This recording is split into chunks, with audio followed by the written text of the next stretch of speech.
Ah, Sir Arnold. What news? That speech is causing the Prime Minister some distress. Has it definitely been released to the press?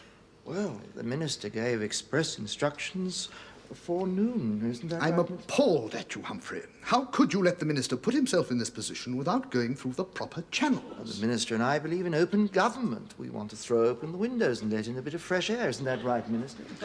Well, Minister, it's good party stuff, but it puts the Prime Minister in a very difficult situation personally. What about our commitment to open government?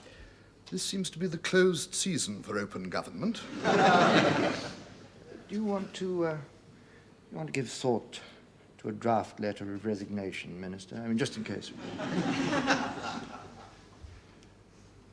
Could we hush it up? Hush it up? Do you mean suppress it? Yes, I suppose I do. I see. You mean that within the framework of the guidelines about open government that you have laid down, you are suggesting that we should adopt a more flexible posture? Right? Oh, yes, yes. Excuse me, Minister, about the press release. There appears to have been a development which could precipitate a reappraisal of our position. Oh? Apparently, we failed to rescind the interdepartmental clearance procedure. Oh. The supplementary stop order came into effect. Did it? So it's all right, Minister. Your speech hasn't gone to the press. It's only gone to the Prime Minister's private office, and the duty officer had no instructions to pass it out without clearance from the PM and the Foreign Office, the American reference, you see. But how come? The fault is entirely mine, Minister. The procedure for holding up press releases dates back to before the era of open government, and I unaccountably omitted to rescind it. I do hope you'll forgive this lapse. Well, yes, of course. That's quite all right, Humphrey, quite all right. Thank you, Minister. After all, we all make mistakes. Yes, Minister. The people of Miranda urge the Scots and the Irish to end the English oppression, cast off the imperialist yoke, and join the fellowship of free nations. Good God. Yes. Well, Minister, we would appear to have been caught with our trousers down. Humphrey, he can't say this in front of her. Well, I don't like to say I told you so, but I told you so. We're going to have egg all over our faces. Not egg, Minister, just imperialist yoke. 3 Scottish by-elections on Thursday. Well, yes, it is indeed a catastrophe, a tragedy, a cataclysmic, apocalyptic, monumental calamity. And you did it. Humphrey, you're paid to advise me. Advise me. Well, this is not unlike trying to advise the captain of the Titanic after he struck the iceberg. Must be something we can do. We could sing Abide With Me. Yes? Minister? Ah, yes. The Foreign Secretary would like a word. Ah, Foreign Secretary. Have you read this? Yes, my minister's concerned that the government will have egg all over its face. Scotch egg, presumably. Why is he doing it? Well, maybe it's for home consumption. He's only just taken over. Perhaps he's trying to persuade the other African leaders that he's a pucker anti-colonialist. Yes? Yes, Bernard. The press officer would like a word. Oh, dear. Room for a little. Humphrey, do you think it's a good idea to issue a statement? Well, Minister, in practical terms, we have the usual 6 options. 1, do nothing. 2, issue a statement deploring the scene. 3, lodge an official protest. 4, cut off aid. 5, break off diplomatic relations. And 6, declare war. Which should we do? Well, if we do nothing, we implicitly agree with the speech. 2, if we issue a statement, we'll just look foolish. 3, if we lodge a protest, it'll be ignored. 4, we can't cut off aid because we don't give them any. 5, if we break off diplomatic relations, we can't negotiate the oil rig contracts. And 6, if we declare war, it might just look as though we were overreacting. In the old days, we just sent in a gunboat. Yes. I suppose that is absolutely out of the question. Yes. Minister, the Yes, permanent Bernard. Under-Secretary of the Foreign Office is coming down the corridor. It's a bit like the black hole of Calcutta. May I come in, Minister? You can try. This is all we needed. Welcome to the Standing Committee. Sir Frederick, you've seen this abominable speech. What are we going to do about it? Well, Minister, Foreign Secretary, I think we know what's behind it. Don't we, Humphrey? Humphrey?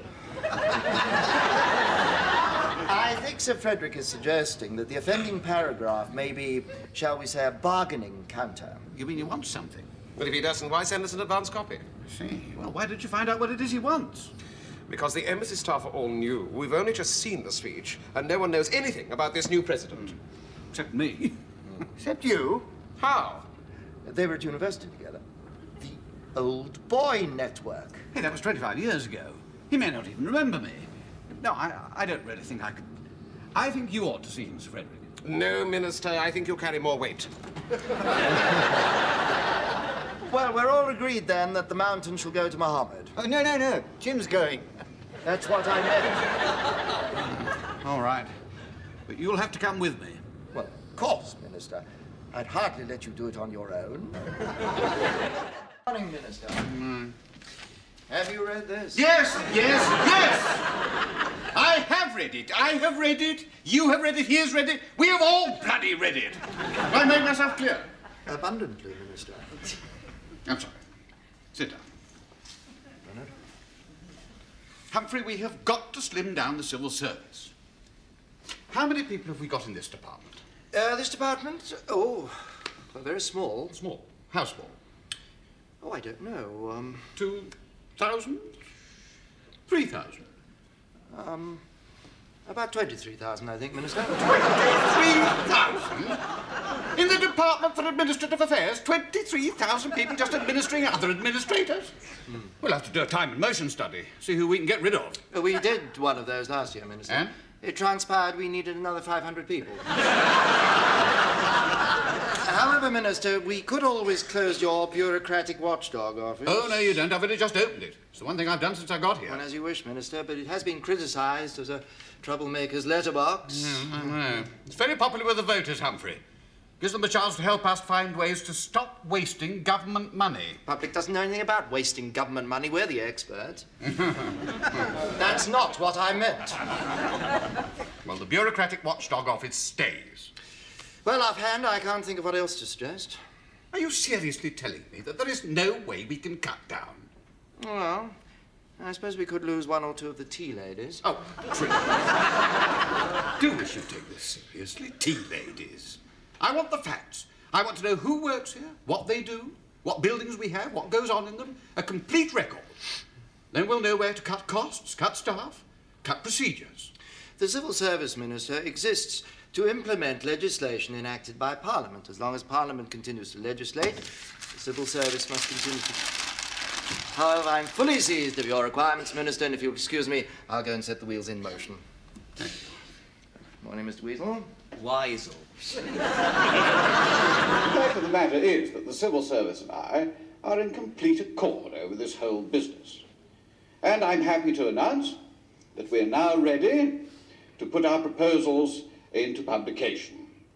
In fact, tonight I can say that from September the 1st, every citizen of the UK will have the absolute right to inspect his personal file and check any information that he or she has ever supplied to the government.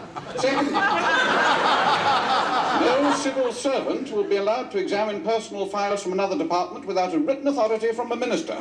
And I shall be announcing in the House next week legislation enabling citizens to take legal action against any civil servant who gains unauthorized access to his file.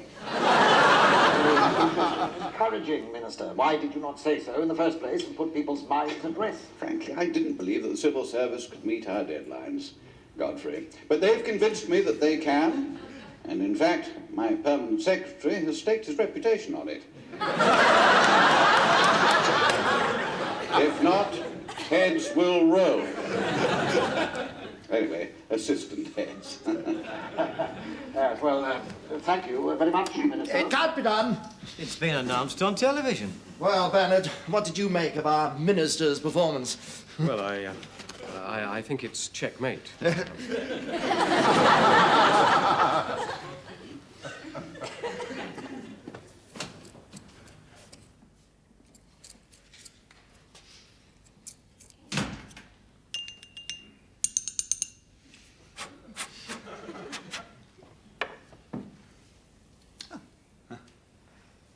See me on the box last night, Humphrey?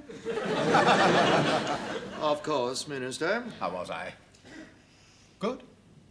A most remarkable performance, Minister, if I may say so. Oh, you may. Thank you, Minister. Well, Minister, we've been working very hard all night. And I'm happy to be able to tell you that we have come up with some draft proposals which would enable you to achieve your desired objectives by the stated dates. Well done, Humphrey. You see, I told the nation how splendid you were. I was right. I had every confidence in you. Quite so, Minister. Must have had quite a night. Yes, Minister, quite a night. Let's see your proposals. Here they are. Here are mine. Would you have specific proposals too? Oh, indeed I have. Now, Humphrey, you read out what you've got on safeguards, and I'll read out what I've got, and we'll see how they compare. Personal data. 1A.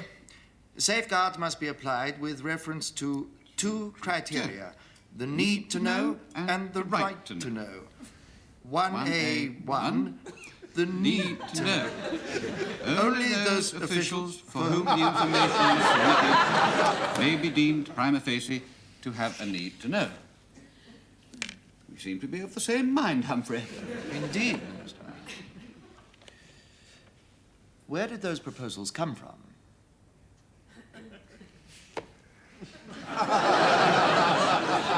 Minister, can you hear me? Where did those proposals come from? Humphrey, my lips are sealed. Just one more thing, Minister. The evidence to the Central Policy Review staff. Oh, you mean the think tank, Humphrey? Yes, Minister. What about it? Have you redrafted the redraft of your draft? You don't want it yet, do you? Yes. Why? Well, so that we can redraft it. No, that won't be necessary, Well, I think it will, Minister. Humphrey, drafting is not a civil service monopoly, you know. No, it's a highly specialized skill which few outside the service can master. Nonsense. Drafts is easy. It's a game anyone can play. Not without getting huffed. So, could I have the draft proposal, please? Certainly, Humphrey. When, Minister? Later, Humphrey. Yes, but when? Well, you're always saying we mustn't rush things, aren't you? Minister, I must ask you for a straight answer. On what day? Tomorrow, Monday, Tuesday? In due course, Humphrey. At the appropriate juncture. In the fullness of time. When the moment is ripe. When the necessary procedures have been completed. Nothing precipitate, of course. Minister, this is getting urgent. Urgent, Humphrey? What a lot of new words we're learning.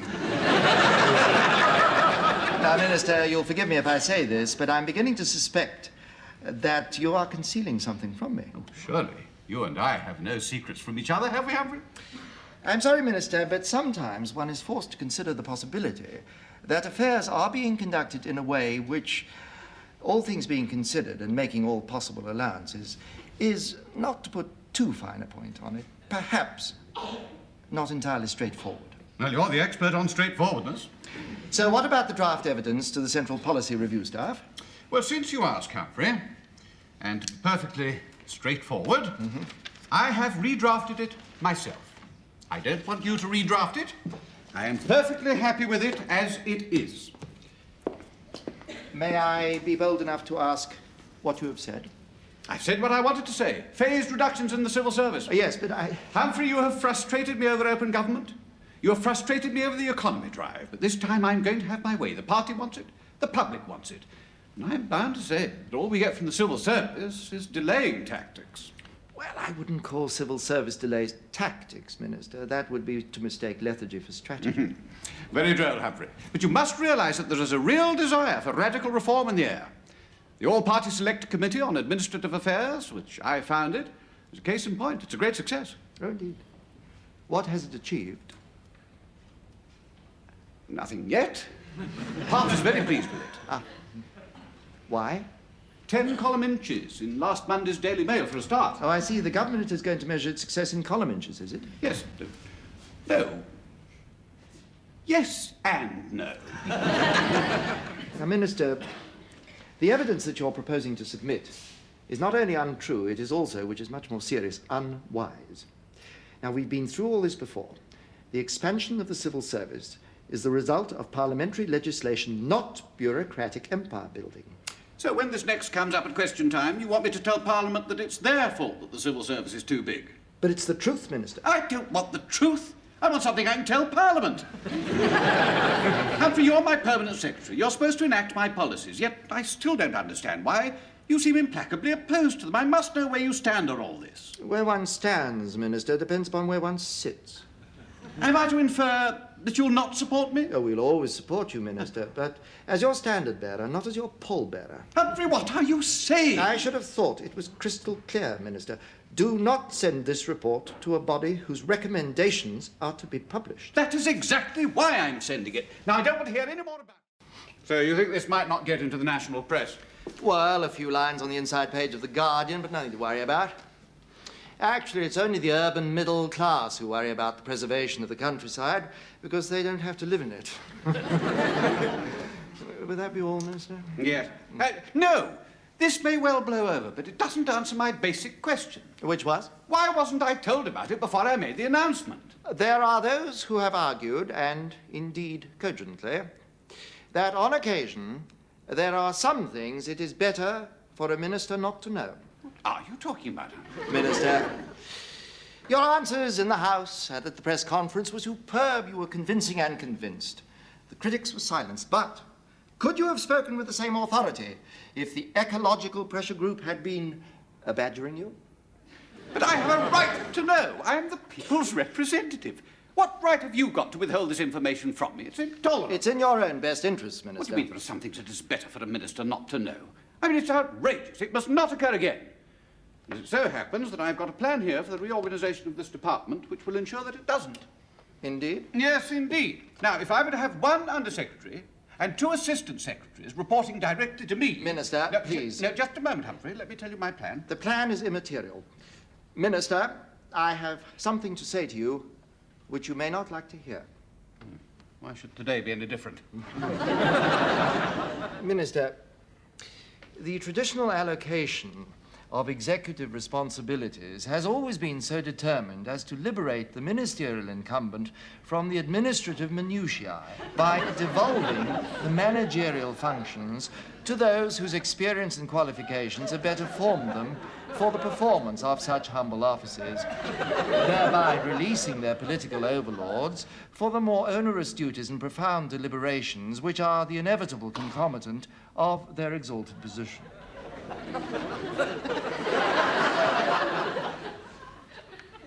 Now, whatever made you think I wouldn't want to hear that? Well, I thought it might upset you. How could it? I didn't understand a single word. Humphrey, for God's sake, for once in your life, put it into plain English. If you insist. You are not here to run this department. I beg your pardon? You are not here to run this department. I think I am. The people think I am, too. With respect, Minister, you are... they are wrong. And who does run this department? I do.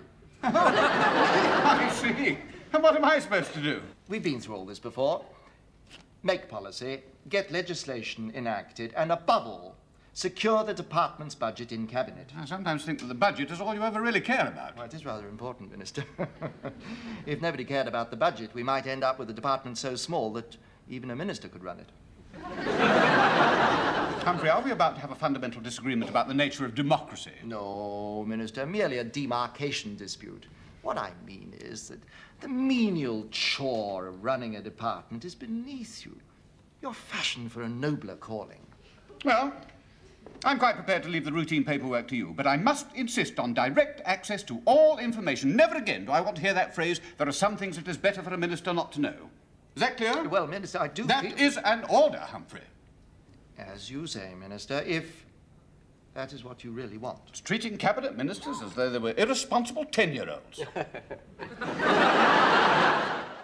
Miss Hacker intends to join the Badger protest. Oh, I thought it was over. No, she and her boyfriend are going to conduct a 24-hour Save the Badgers vigil in Hayward Spinney unless a protection order is restored. And they're putting their announcement out to the press at 5 p.m. Minister's daughter in Badger protest vigil. That's a little embarrassing, but it's not too serious. Sir Humphrey, I think the minister is going to be more than a little embarrassed. What do you mean? Minister's daughter in nude Badger protest vigil. What? Yes, Miss Hacker and her boyfriend will be, that is, will not be. I mean, yes. Do you mean Starkers, Bernard? Yes, sir. I see. Well, this puts a different complexion on it. Yeah, especially in this weather. Put in true journalistic terms, this makes it a big story. Front page with photograph. Now, Humphrey. Something the matter? Well, Well, shall we say a slight embarrassment, Minister?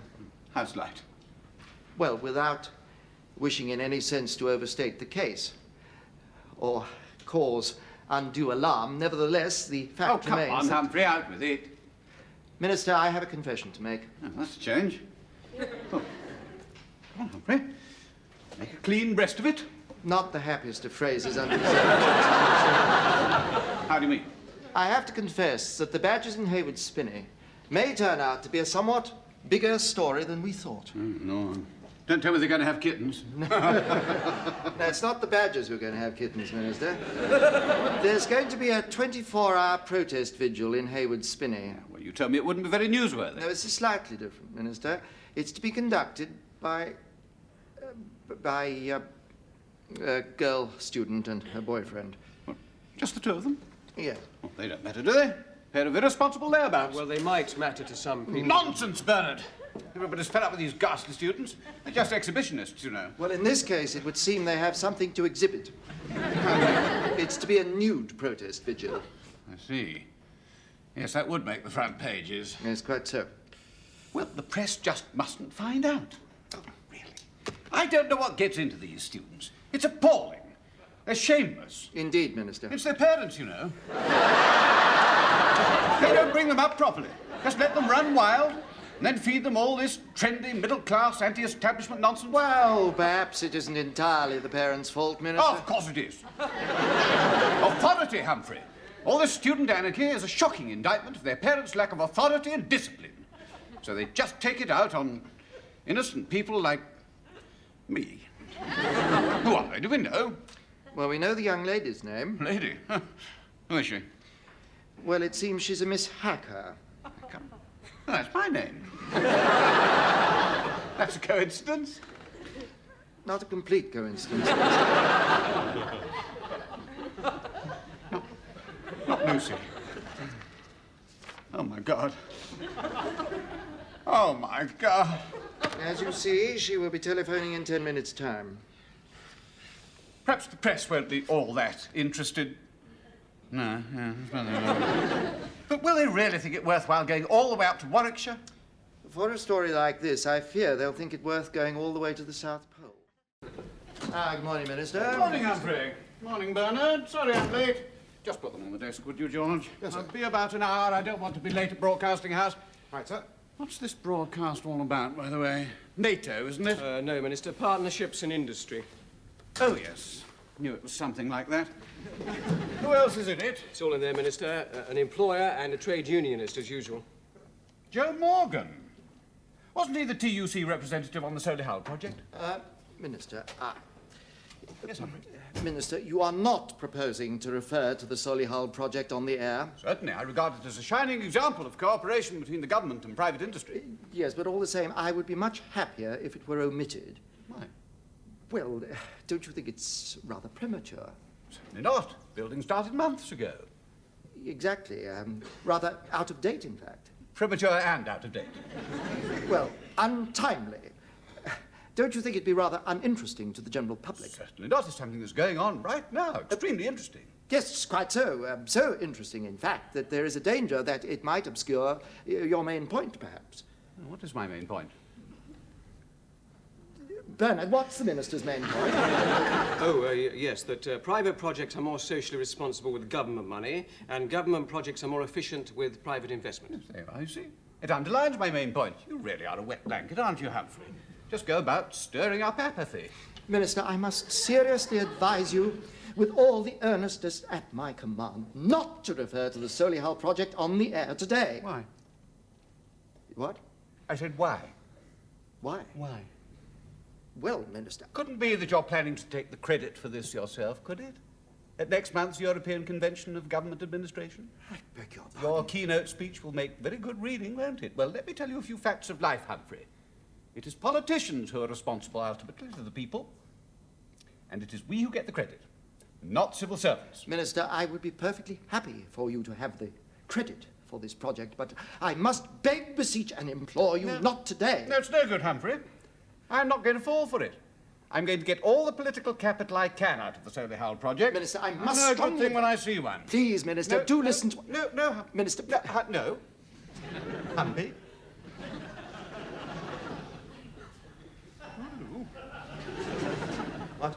What? £7.5 million, probable bankrupt proceeding, imminent collapse of project. Well, imminent collapse of project? Humphrey, why didn't you tell me all this before? Minister, I am deeply conscious of the heavy burdens When of this your becomes office. public knowledge, it'll be all over the front pages. It's a public scandal, a disaster. It's appalling. Wait a minute, Jim. Look, this report is dated before the election. You're in the clear. You're laughing. Yes, but unfortunately, under the Convention of Ministerial Responsibility, the blame But must... everyone will know it wasn't Jim. Quite so, but the principle of democratic accountability requires the occasional human sacrifice when the pack is baying for blood. Isn't that right, Minister? Surely he has only to point to the dates. Oh, a lesser man might try to wriggle out of it, but there is only one honourable course open, as the Minister is well aware. Don't you think Frank might have a point? Except, of course, only today, Minister, you have publicly identified yourself with the success of the project. My God, the broadcast! Yes, Minister. When's it going out? Well, it's due for transmission about now, Minister. No. Yes, I'm afraid so. Get onto the BBC at once. Yes, Minister. Stop it, Bernard. Stop what, Minister? Oh, yes. Yes, sir. Well, Minister, I wish you luck, but you know what the BBC are This like. is crisis. An emergency. This is a scandal. Of course, I'm sure if you were to put it like that, Yeah. they might Might what? move it to peak listening time. Any luck, Bernard? I'd just like to find out that there is a perfect example of what can be done. It's going on up in Solehal now, and government money and private investment in real partnership, and it does seem to me symbolic of everything this government is working for. I've taken a great deal of personal interest in the Solehal project, and it's not just words, it's actually there in bricks and mortar.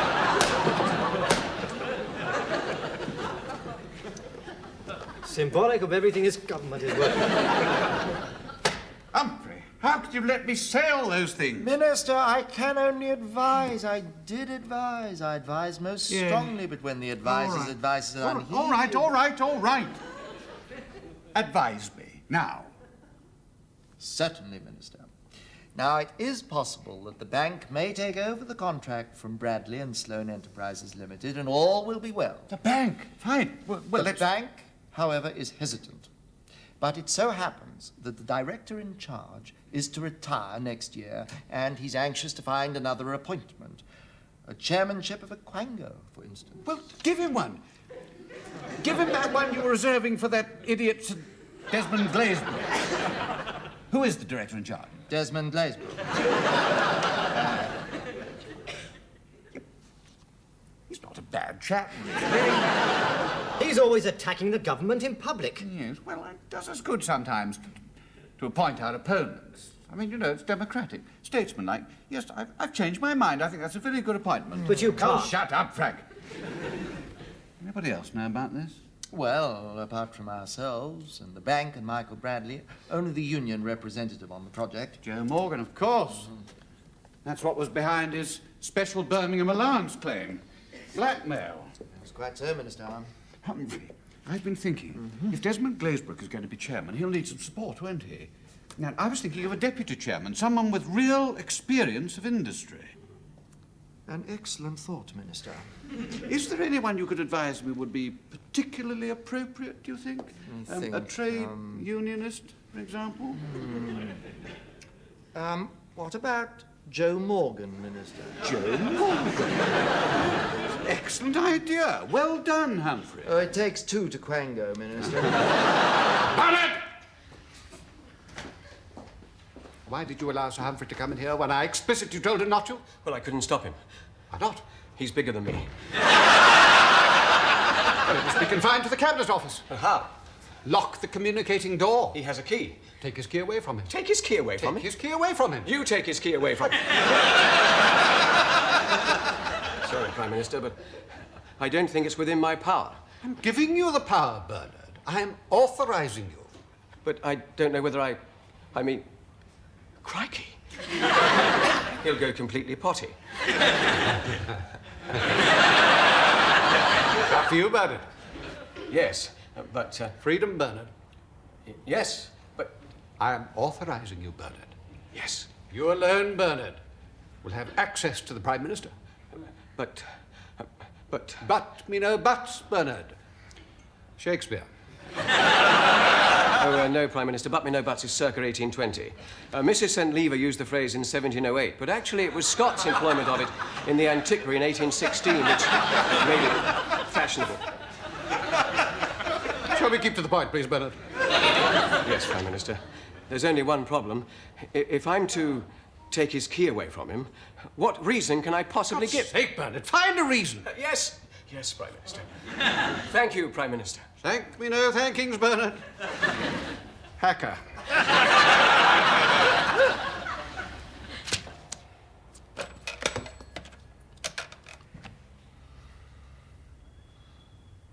Bernard? Yes. It's me. Look, I'm coming through to number 10. I'd like a word with the Prime Minister, please. No, Sir Humphrey. What did you say? I said no, Sir Humphrey. No. Yes. Oh, that's better. For a moment, I thought you said no. I did say no. The Prime Minister is busy.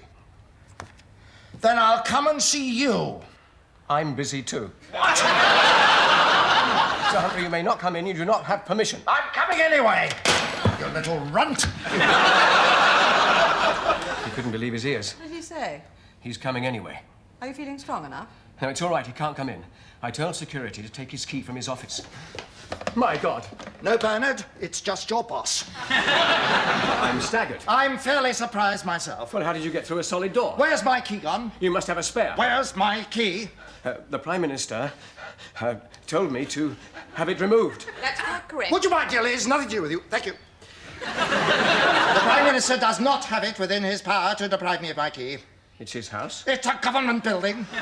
Well, I believe it's the Prime Minister's decision who comes into his house. After all, I don't give my mother-in-law the key to my house. I am not the Prime Minister's mother-in-law, Bernard. Look, Bernard. Would you excuse us, dear lady? Yes? Carry on. Bernard, I don't want us to fall out over this. It's so petty of the Prime Minister. You and I are going to have to work together for some years yet, but Prime Ministers come and go.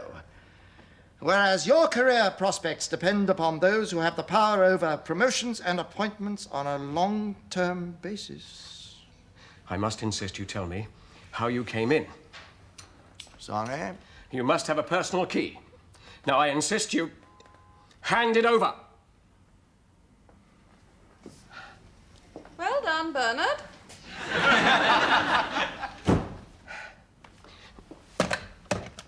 Hello, is that security? Change the locks on the door, connecting the Cabinet Office to this house, and then bring me all the keys. Yes, all the keys. At once! Yes, I've spoken to the Home Office. They say there's no possible grounds to pass an Act of Parliament to allow this particular dog into Britain. I know an enabling act can enable anything, but the Prime Minister feels it would merely enable him to lose the next election. Have you thought about turning the whole of Buckingham Palace into a quarantine zone for dogs? Are you serious? Just a thought. What about the corgis? Oh. Hang on. Graham, phone the palace now and check that Her Majesty's not been told officially that this gift has been proposed. Then she can't be implicated in refusing it, yes. Yes, we will want simultaneous translators. No, not when the PM meets the leaders of the English-speaking nations. Yes, the English-speaking nations can be said to include the United States. A certain generosity of spirit. Sorry, I've got to go. Yes, there are about 10 Prime Ministers flying in today. Special branch are going crazy. So is the band of the Royal Marines, who've got to play all the national anthems. Oh, I see, thanks. Argentina's not coming, that's a bit of luck. Because of the Falklands? No, because their anthem goes on for about 6 minutes. Right, yeah. Look, I know you're worried about this dog. I'm worried about it too. Look, talk to our ambassador in Paris, see if he can think of a way to nobble it. Well, you know, slip it something. See if the Bulgarians have got any spare umbrella tips. But there is one possibility. Make Buckingham Palace notionally an extension of the French embassy. Then the dog would still be on foreign territory. Peter, the PM is fighting for the sovereignty of the Channel Tunnel. How do you think he feels about the sovereignty of Buck House? How do you think the sovereign feels about the sovereignty of Buck House? Yes. No, we can't have alphabetical seating in the Abbey. You'd have Iraq and Iran next to each other. Plus Israel and Jordan all sitting in the same pew. We'd be in danger of starting World War III. I know Ireland begins with an I, but no. Ireland doesn't make it any better. Ireland doesn't make anything any better. And by the way, make sure everyone knows if the papal envoy says we desire to wash our hands, it means he wants to go and have a pee. Yes, a royal wee. Followed by a royal flush. Oh, and watch out for these South Africans. Problems with human rights? No, they're trying to unload more grapefruit. Bernard, the palace wants to know if there's a problem about the red carpets, and Her Majesty is worried that the President of the Ivory Coast wishes to award her with the Order of the Elephant. Hang on. Graham, we can't have another animal, especially an elephant. The whole of Whitehall, the Home Office, Foreign Office, Cabinet Office, the DHSS, we've all been tied up with one puppy for nearly a week. Government's been paralysed. No elephants. No, the correct mode of address to a Cypriot archbishop is not your ecstasy, it's your beatitude. For God's sake, yes, what is it? Oh, sorry, Prime Minister. I'm coming straight away.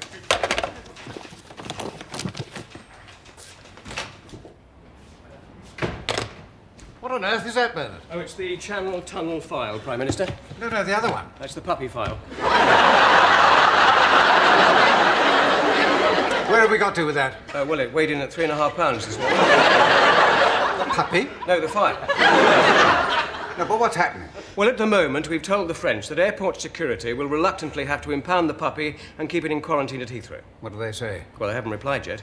We did point out it was on the route from Buckingham Palace to Windsor, so the Queen will be able to visit it on the way. Can you visit quarantine dogs? Well, if she can't, she can sort of wave to it as she drives down the M. What do you think they're going to do? Well, I presume they'll threaten to publish the story if we don't give in on the Channel Tunnel. Prime Minister, forgive me. I have urgent news. I hope it's good news. Well, yes and no. The police have just found a bomb in the grounds of the French embassy. What? Who put it there? Well, we don't know yet. Lots of people could have a motive. Yeah, me for a start. Morning, Prime Minister. Is it the newspapers? Yes. They all say that since my administration came into office, nothing has changed. You must be very proud. That's not meant as a compliment, Bernard. I read all 10 of this morning's London newspapers. There's not a good word about me in 9 of them. But the 10th is better. 10th is worse, doesn't mention me at all. What have they got against you this morning? Well, basically they all say the same thing. That I'm a windbag. Good heavens. Yeah. Extraordinary, isn't it? They say that my administration's all rhetoric, that I talk and talk, but nothing ever gets done. Simply isn't true. There are many reforms in the pipeline, great new change of direction, great new schemes of development, a whole new philosophy of government, profound change in the whole social fabric and geopolitical climate of this country. So what is actually happening? Nothing yet, obviously. Oh, that'll be Sir Humphrey. Let us send him in. Sir Humphrey. I suppose the origin of this criticism is this rumour about another big scandal in the city. How did you guess?